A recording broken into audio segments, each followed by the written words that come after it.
time now for another episode of the Weekly Word with Professor Stephen Heins, myself, Jason Spiess, and this week we are being joined by Seth Whitehead with Energy in Depth. Well, it's time to put the booze down. Over the past few months, I've told you about how unbelievable hatch coaching is. Don't just take my word for it. Listen to what Christy Huber, president of the United Way of Cast Clay, says about hatch coaching. I think it's a really exciting time for our young leaders today because leaders like Eric Hatch are changing the face of what it means to lead an organization or what it means to lead a brand. He's changing that. For many years, I think that the gold standard of leadership has been somebody who is very polished and has it all together or seemingly has it all together. And throughout the years, I think that we've now, especially with technology and social media, we are drawn to what's real.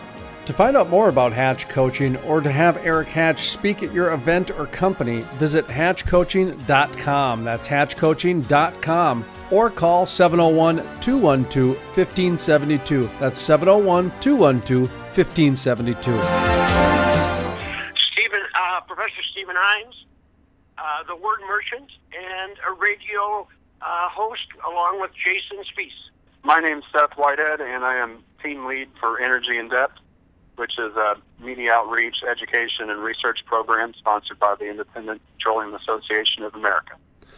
All right. Well, thank you very much for joining us here this week on the Weekly Word. And we like to give guests, of course, the opportunity to first talk about the organization that they're a part of, and then we'll transition it right into kind of what we're doing here today, which is your recent study. So go ahead and talk about Energy in Depth, and then after that, just go ahead and transition into kind of the thesis, if you will, of the study.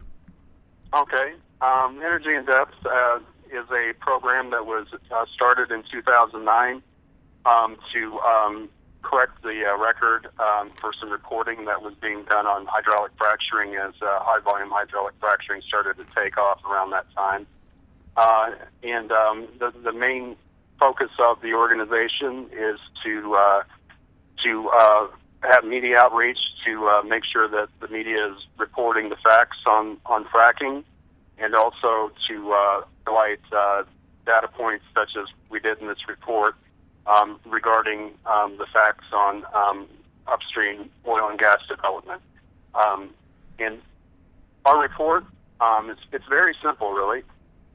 We simply highlight Environmental Protection Agency greenhouse gas reporting data that shows that methane emissions in virtually every major oil and gas basin have declined since 2011, at the same time that natural gas production and oil production have obviously reached all-time highs. And this is a direct refute to keep it in the ground claims that methane emissions are out of control and that the oil and gas industry is essentially responsible for the observed climb in global methane emissions, and therefore is responsible for climate change. We just highlight the data. The EPA is publicly available data that you can check it out yourself. And we also just wanted to highlight the fact that the rise in global methane emissions, according to NOAA and other reputable sources, can be attributed to wetlands and agriculture and other biogenic sources, which is not the narrative that's prevalent out in the media today.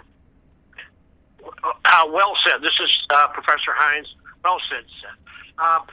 One of the things I think we continues to be our theme, I would say, Jason, is that what we're trying to do is avoid scare tactics, or as you called it, fear factor, and really talk about the issues in such a way that it's hard to refute the sources of the information, and it also provides a certain corrective to the narrative that really is out there right now. So I would rather right now, if you have a question, Jason, please ask, or otherwise we can just let Seth sort of start and talk about this recent report. Well, yes, titled Methane Emission Decline in Top Oil and Gas Basins. Yeah, I do actually. I'd like to just kind of chime in here and ask, I guess, a Bakken-related question. That was a big issue, the flaring, and I'm not.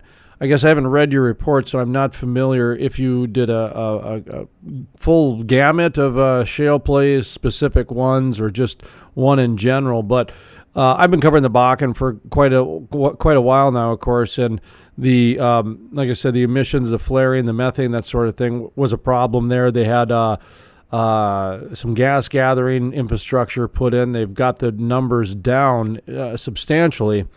And so I guess I'll start with anything in the Bakken in your report? Yes, we have a section on the Bakken, the Williston Basin emissions, which of course includes the Bakken Shale. And EPA data shows that emissions in the Williston Basin have declined 8.3% from 2011 to 2016. And a big reason for that is that the use of venting and flaring in what is primarily an oil play has declined significantly in recent years. And the EPA's latest greenhouse gas inventory actually specifically stated that these declines in oil plays of venting and flaring has directly contributed to a significant reduction in oil system methane emissions. And of course, the Bakken region, the issue, I think, when that shale play started taking off was an infrastructure issue. Since it's a fairly new development there, I know there was significant production there before, but nothing like we've seen now. So I think that the infrastructure is starting to catch up with the initial boom, and I think that we will continue to see emissions decline in the Bakken region, which is a huge positive because the region has not only huge potential to grow in the future, but with the continued implementation of the necessary infrastructure to capture natural gas, we'll probably continue to see these natural gas production figures rise as well, because it can't really be stated enough that the industry has no interest in wasting methane, which is the major component of natural gas. So the more that can be captured, it's not only good for the company's bottom line, but for the environment as well. Let me ask you about the pollution aspect. In terms, what we've got going on in the Bakken as well is the first refinery in the United States the last 50 years, full-on refinery. It's called the Davis Refinery.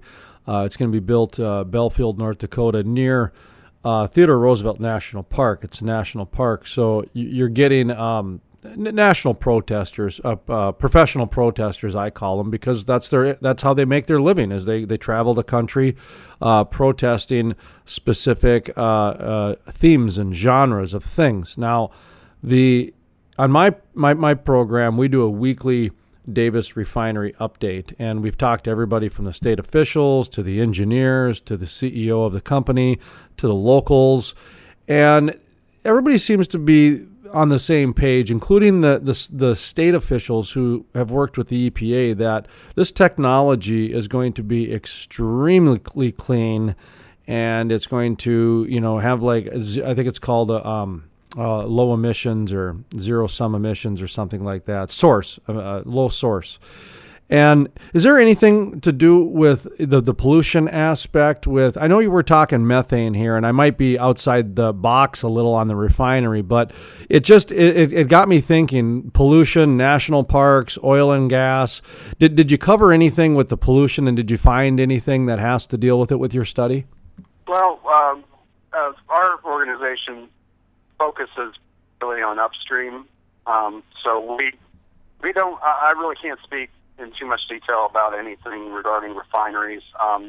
But to answer your question, pretty simply, this report just basically simply took a look at the data that the EPA is reporting. So to answer that question, we didn't get into the weeds on technological advancements and things of that nature that might be contributing to these declines. But just generally speaking, the technology has definitely improved industry-wide, especially since the shale boom has taken off. And the companies that are are always searching for innovations to reduce emissions. This is from upstream to downstream, the entire awful sense. And it's I saw a report the other day that said, that the downturn of the last 2015 and early 16 provided an opportunity for companies to take a step back and take a look at things that could further reduce emissions. And I think that we'll continue to see emissions decline going forward because of this the innovation that's coming along. Well, and I would say one thing, Jason, that the Bakken has been, I think, and will continue to be sort of innovators, but one of the problems with the early phase of fracking, although I like Sue Mickley calls it unconventional oil drilling, and I sort of like that and better than fracking these days. But I think that this pause has allowed North Dakota, which is, relatively speaking, not a heavily populated state, but it has really begun to attract more people, more investment, more technology, and I think you can see an ongoing a list of improvements to the infrastructure and the way that things are being harvested up in the Bakken. And I think the thing that really makes the Bakken stand out right now, and I've made this point before with you, and that is that because it is a smaller state, it is less, let's put it this way, it cooperates more between the private and the public sector, which is very important. And without that, a lot of states are having a lot of, what should we say, scrums over all of these issues, again, because some of the protests really are not against anything other than fossil fuels in general. How about when it comes to the Marcellus? That's another one I'm thinking of right away that comes to mind when you're talking about methane. I imagine you guys probably looked at that too, huh? Oh yeah, absolutely. Yeah.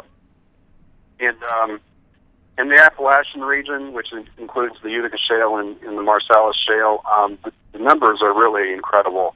EPA data shows that emissions have fallen 26%, methane emissions specifically, in the Appalachian region since 2011. And that has come at a time in which natural gas production in that region has quadrupled. And I have to double check that because it's kind of shocking every time I look at that. But that's what the Department of Energy data show.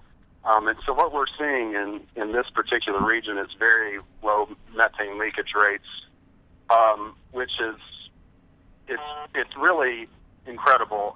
There was a recent what they call a top-down study conducted by the Department of Energy, where they took direct measurements from planes and found that the leakage rate was 0.4%, which is well below the rate for natural gas to maintain its climate benefits over traditional fuels.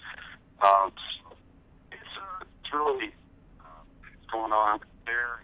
So in the Four Corners region of the San Basin, which is known for being the methane hotspot and kind of the focal point of a lot of activist activity, saying that methane, where they say methane is out of control, the decline is 47% since 2011. So what this data does is really just debunks some of the anecdotal stories that we're hearing and just some of the general perception that keeps being perpetuated about methane emissions. I think the reason why activists and fossil fuel have success pushing that narrative tends to believe it. It sounds believable, but the data shows that,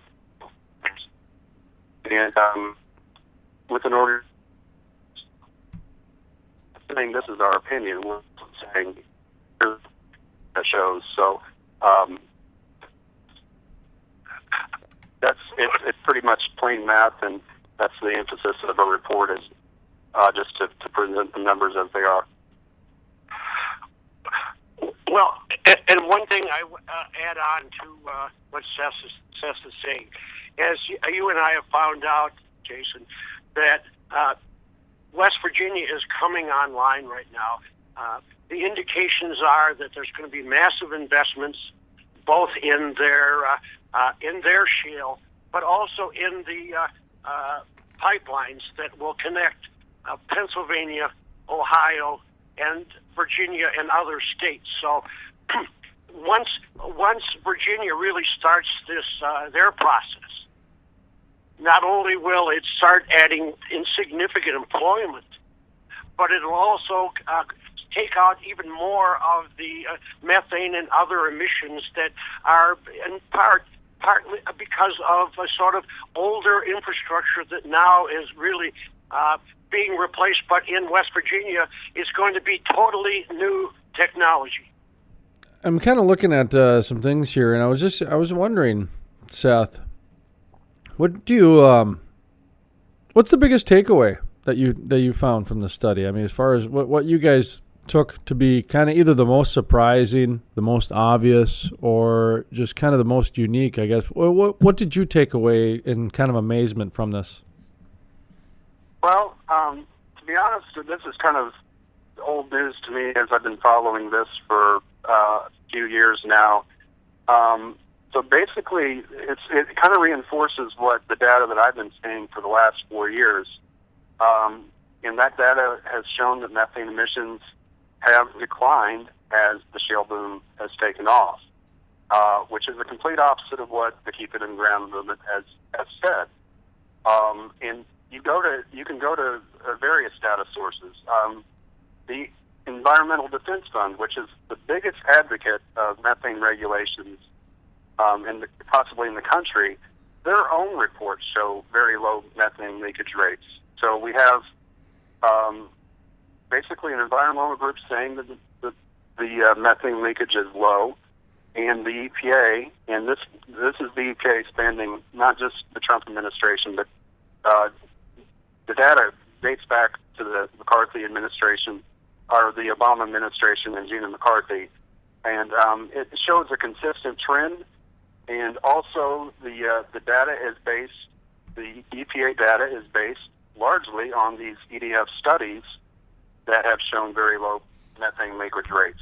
And if anything, if you really want to get in the weeds, some of the studies the EPA has used to calculate their methane leakage rates have been identified as possibly overestimating methane leakage rates.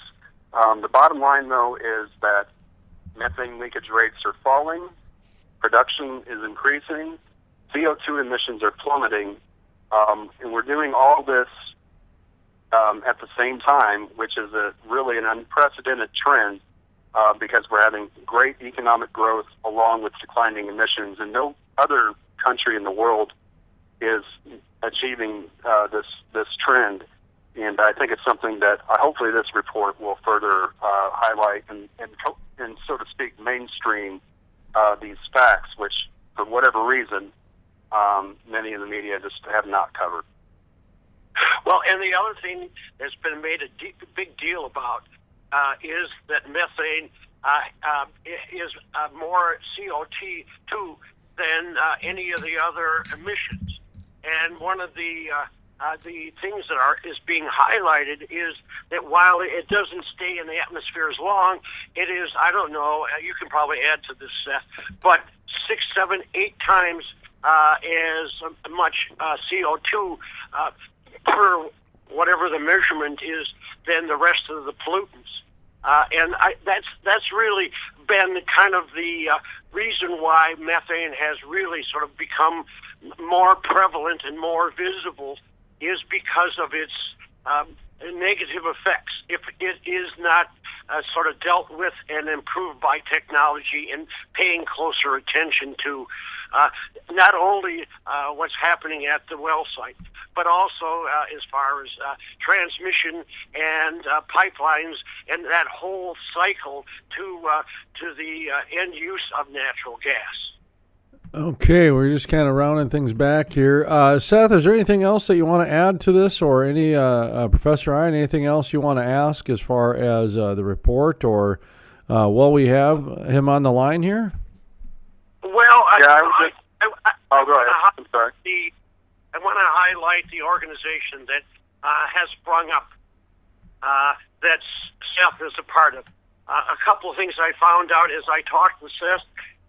He comes from a family that is a 4-generation oil and energy family.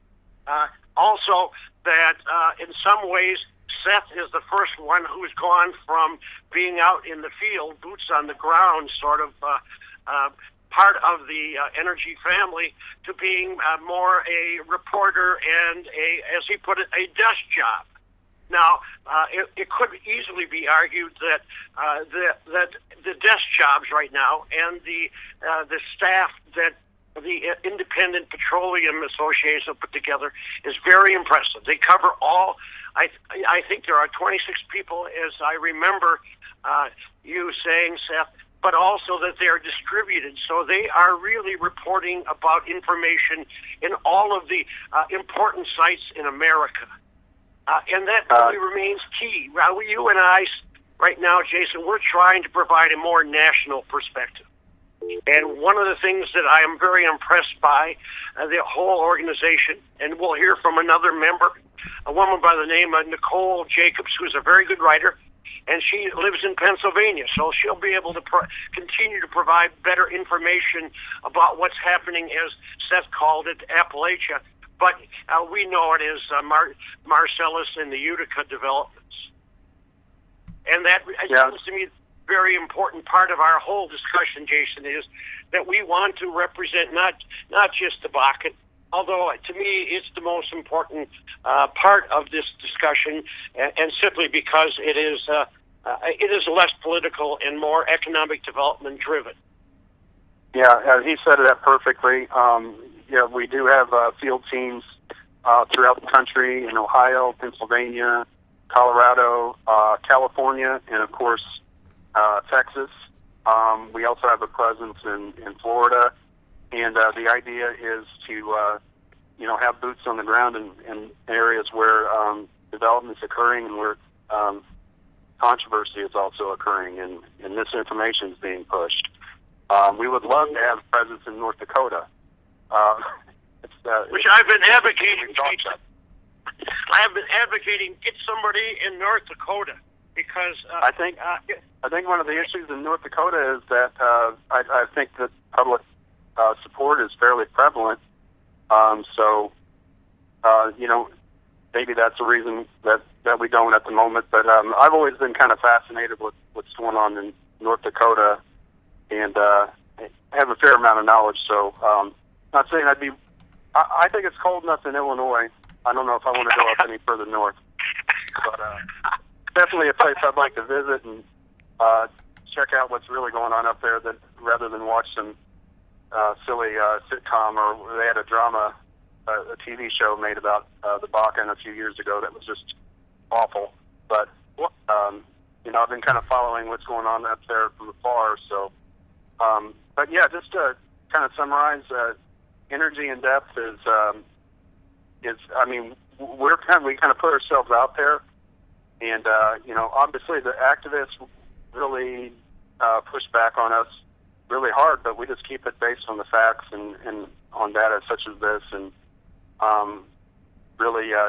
we continue to evolve, and I'm really proud to be a leader of the program, and hopefully we'll just continue to grow and help educate folks on oil and gas development and hydraulic fracturing, because it really does, whether they realize it or not, power their entire lives. Well, and I would say another thing, and maybe I'm really talking more to Seth than to you, Jason, because you know the importance of the Bakken. But it is probably time right now, Seth, to not only sort of just provide better information in those hot spots that are sort of being demonized, but because Bakken has been such a leader in this regard, it might be time for your organization to send somebody permanently up in the Bakken, because they're like a billboard for what you're talking about right now. And you're talking really, Seth, to probably the single most connected man about information up in North Dakota in the Bakken. And he really has access to everybody, including he's been doing, so I don't even know if it's true or not, Jason, but it was seemingly monthly discussions that with the governor on down, and they're also going on, they're going on the record. They're not talking to you behind the scenes. And that's one of the things I like about really what's happening and what you've done, Jason, is that there's this sort of, I guess, Midwestern honesty and a unwillingness to sort of add puffery to what's happening. And I think that's really what Seth and his organization are doing. But in some ways, you guys are a marriage made in heaven, as far as I'm concerned, as far as economic development and all of these discussions in and around unconventional development of oil.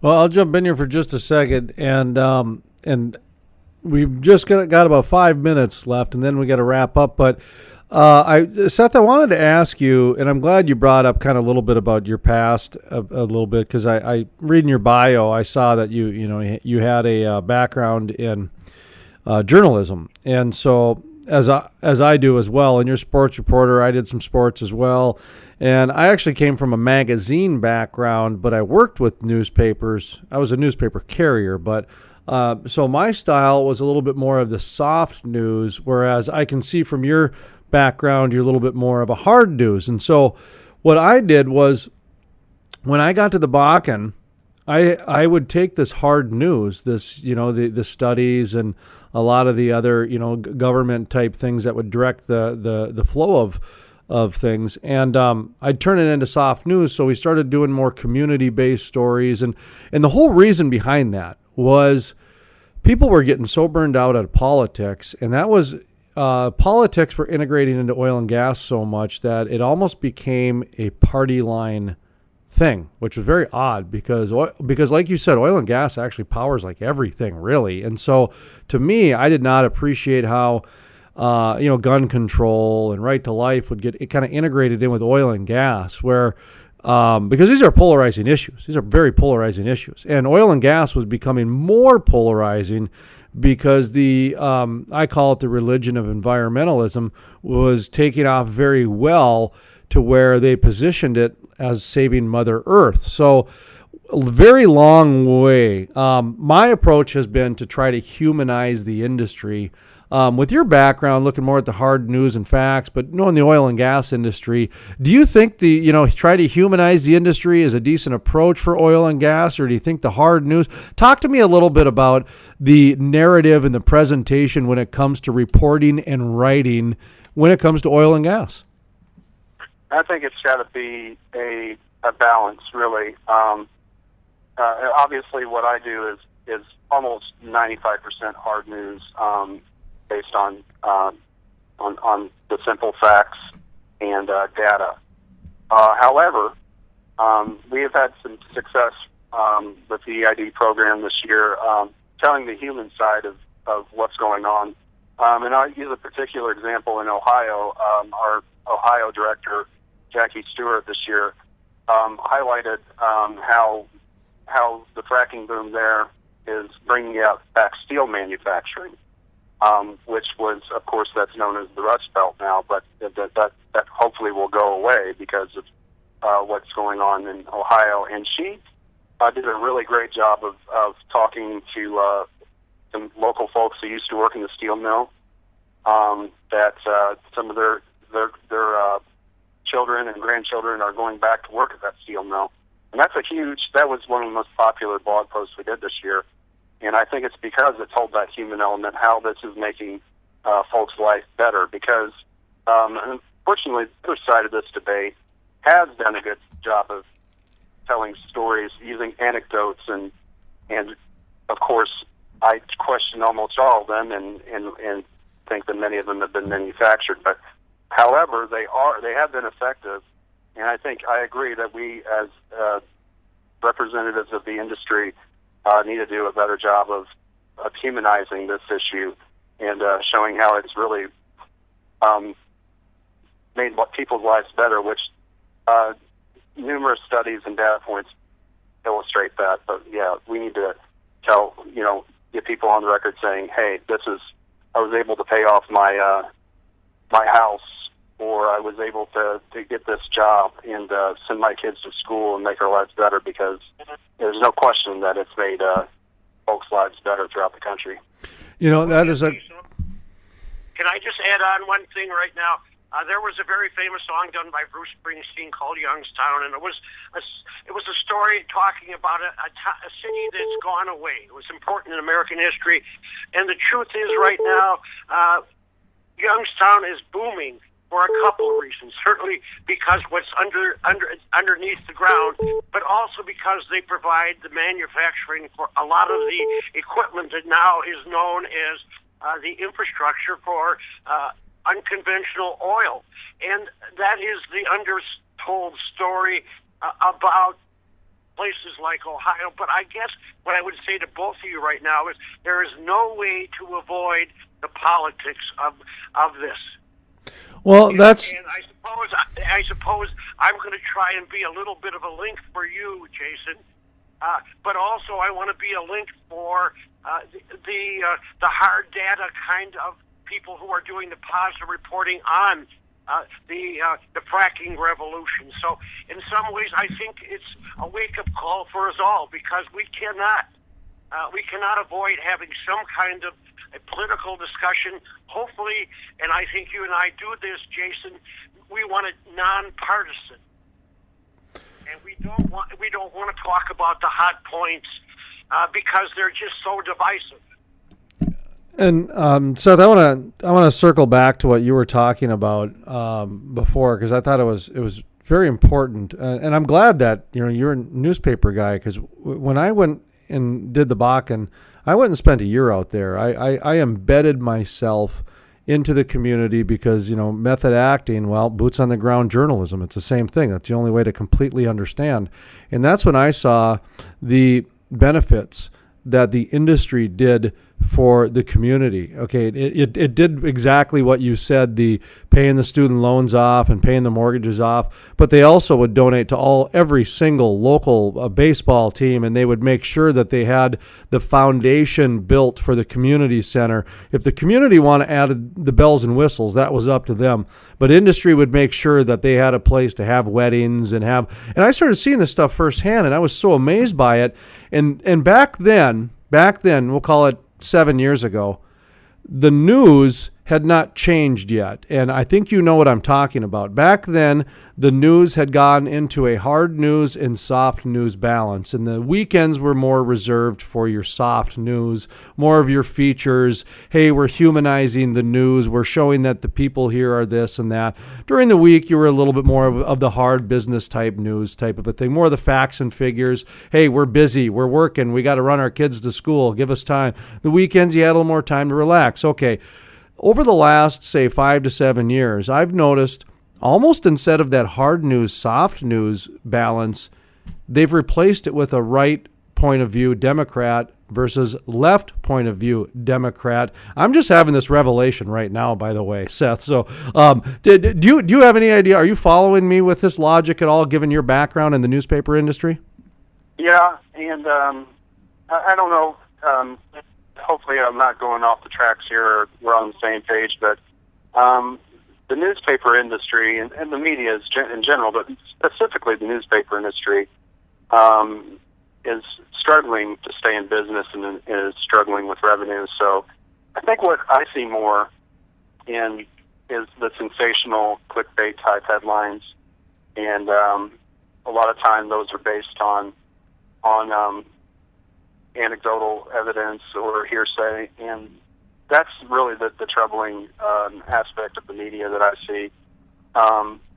And frankly, they don't have, on the other end of the spectrum, they don't have the staff, the time, and the money to do investigative stories or to look into some of the claims that are being made and verify them and have reporters that specialize in a certain beat. So I think it's a combination of what you're talking about and kind of those things that I just highlighted that, frankly, make it necessary for an organization like ours to exist.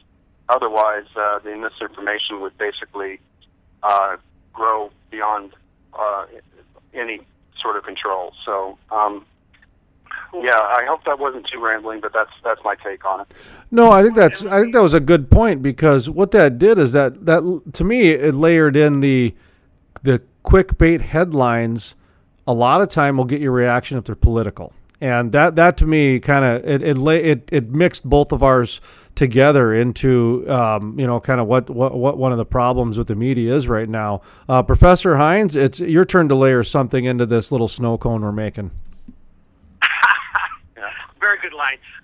But I think that it's almost to the point where the national media has become the National Enquirer, not the national media anymore.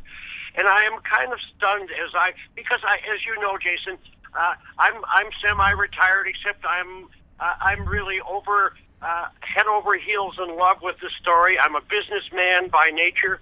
I love entrepreneurial sort of spirits. I love that part of the American history. But I would say this, that you guys really should get together, and Seth, I'm not going to tell you where to go, but I think you should get up to the Bakken as quickly as possible, because Jason will give you the kind of tour, and other than giving you access to both the boots on the ground and also what's being done on a governmental level. But that story really needs to be reported and enlarged, because it's really crucial, especially as natural gas now is becoming a really good, it's a good environmental story as far as emission reductions, but that seems to be lost in the news. But the best story of all is the liquid natural gas story, the LNG story, and what it's doing, how it's transforming underdeveloped countries, providing them with cleaner energy and also cheaper energy, and also is providing the light into the future, where a lot of Asia and Africa are sitting on a lot of this undeveloped oil resource, and we provide the technology and the expertise for them to start doing it for themselves. Yeah, that's a huge point. Can't remember what the exact percentage of is, but the world is still largely not electrified. Basically, people are living without electricity and burning animal waste for cooking and heating, and that's not only terrible for their health. It shouldn't be happening. And what we're seeing, is because of shale development, we can export our natural gas, and we will be able to electrify areas in Africa down the road. But what we're seeing already in China is they're going to be using a lot more natural gas, which is going to drastically reduce their emissions, carbon, the criteria pollutants that lead to all the horrible air pollution that has been killing literally millions in Asia. Because of this, that's going. I predict it will be. It will go away in a decade or two, and that we'll see sort of the standard of living that we've enjoyed here in the States, in other less fortunate areas of the world. So it's really hard to see the downside of it. All right, let's conclude here with some final thoughts and kind of plug the organizations, websites, all that good stuff. So. Professor Heins, we'll start with you, and then we'll transition over into Mr. Seth Whitehead. So go ahead and give some little commercials for your guys' organizations. Okay. Well, honestly, the promotion I want to give is for the weekly word which you and I are doing together, Jason. It seems to me I really can't identify another source of information that represents both boots on the ground, but also deals with all of those technical issues and technology. So, frankly, what I'm proudest of is what the work we have begun And I think as we go along, because we are attracting really smart people, articulate people who support, in a sense, our efforts to make sure that the story is told right. And we understand that one of the great benefits of what you're doing, Jason, up in North Dakota is we're reducing the cost for our own manufacturing in the United States and emission reduction. So no more promotion than to say thank you for joining me, Jason, and helping in this effort. All right. Well, Seth, how about you? How about let's give your organization a little bit of a plug. I'm sure you guys are looking for members and funds and all kinds of different things, and let people know. I mean, I was looking at it while we were talking on the interview, and I'm on the just the facts page right now, and it looks like great stuff. What is hydraulic fracturing? How does the process work in oil and gas? Just great, just the facts page is just one of the pages you guys have in amongst your many others with Marcellus, Ohio, Texas, et cetera, et cetera. So go ahead and give the organization a plug. Sure. One thing I'd like to emphasize about our organization is the educational component. If you're interested in oil and gas development, and particularly shale development, hydraulic fracturing, things of that nature, we are a great source of information. Everything we do is sourced. We are fact-based and source-based. Everything that we say that is could be disputed is hyperlinked to the source, and we feel that's one of our biggest strengths. And frankly, it's why that our organization hasn't been dismissed as sort of the industry shill type thing that a lot of naysayers will say. So, but I would encourage everybody to visit one of our three websites. Our homepage is energyindepth.org, and that is the original site that was started in 2009, and that focuses on a broad spectrum of basically every issue that we deal with at Energy in Depth. We've also launched Energy in Depth Health and Safety this year, and that address is eidhealth.org. And this site lists facts about natural gas's health benefits, as well as several studies that find that the localized pollution that has been hyped by activists is just that it's hyped, and it's been really overstated, to say the least. And we've also just recently launched eidclimate.org, which focuses on emissions and climate change, and also the Exxon New campaign, and kind of getting into the details on what that is all about. And those are our three websites, and frankly, I hope that we don't add any more, because I don't know how many websites I can keep track of. It's getting a little bit out of hand, but all of them are great sites and really great sources of information. And, of course, if you go to thecrudelife.com, and we'll have all those links there as well, if you didn't have time to write them all down. So, all right, thank you very much, gentlemen, for joining us this week here on The Weekly Word. And once again, that was Seth Whitehead with Energy in Depth, joining Professor Stephen Heins and myself, Jason Spiess, with The Weekly Word. To catch other weekly words, visit thecrudelife.com. That's thecrudelife.com. Once again, I'd like to take this opportunity and thank our sponsors, and I'd like to invite you folks to go to the website, thecrudelife.com, click on our sponsors tab, and see if there's anybody there you might recognize, you might know, you might want to reach out and say hello to, or you might want to do some business with them. We certainly would appreciate that very much. They keep interviews like this for free. Not to mention, they literally keep our lights on. That's going to do it this week, folks. We'll see you next week. For Professor Stephen Heins, my name is Jason Spiess, and this has been The Weekly Word.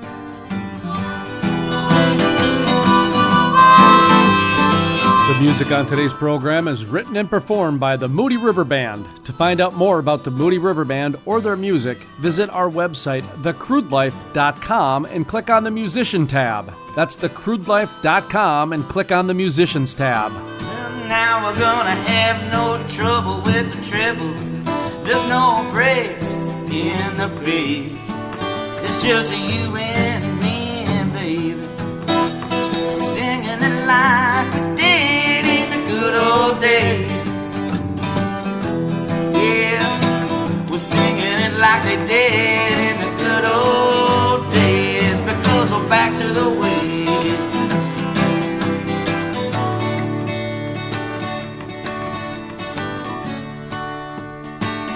Oh, well, you build the bridge and I'll hammer on the harmony. After a hard week's work, we'll have made a mighty fine melody. We were ready to rhyme and rhythm, to chord each note and every measure. Together we will make a rich living, phrasing and composing new lyrical treasures, because we're back to the way.